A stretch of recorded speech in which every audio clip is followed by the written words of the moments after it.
माजी आमदार बच्चू कडू यांनी आता राजीनामा दिलेला आहे। दिव्यांग कल्याण अभियान अध्यक्षपदाचा बच्चू कडूंनी राजीनामा दिलाय।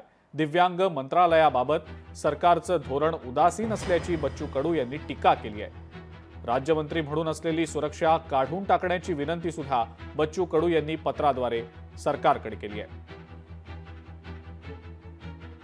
मला वाटतं बाहेरच्या राज्यातलं भेटणारं मानधन दिव्यांगांना इथं फार कमी आहे। बऱ्याच पदं भरती झाली नाही, 6-6 महिने पगार भेटत नाही, मानधन भेटत नाही। म्हणजे लाडकी बहीणला दिलं चांगलंच आहे, पण त्यांना 2 महिने अगोदरचं भेटतं आणि दिव्यांगांना 6 महिने भेटत नाही। या सगळ्या याच्यावर उद्या आंदोलन करण्याची वेळ येईल आणि ती वेळ आली तर मग आपली नैतिक जबाबदारी आहे आणि दिव्यांगासोबत आम्ही बेमानी करू शकत नाही।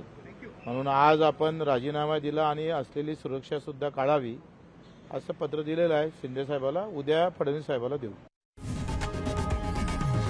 लोकशाही मराठी ऐका, पहा, जागरूक रहा।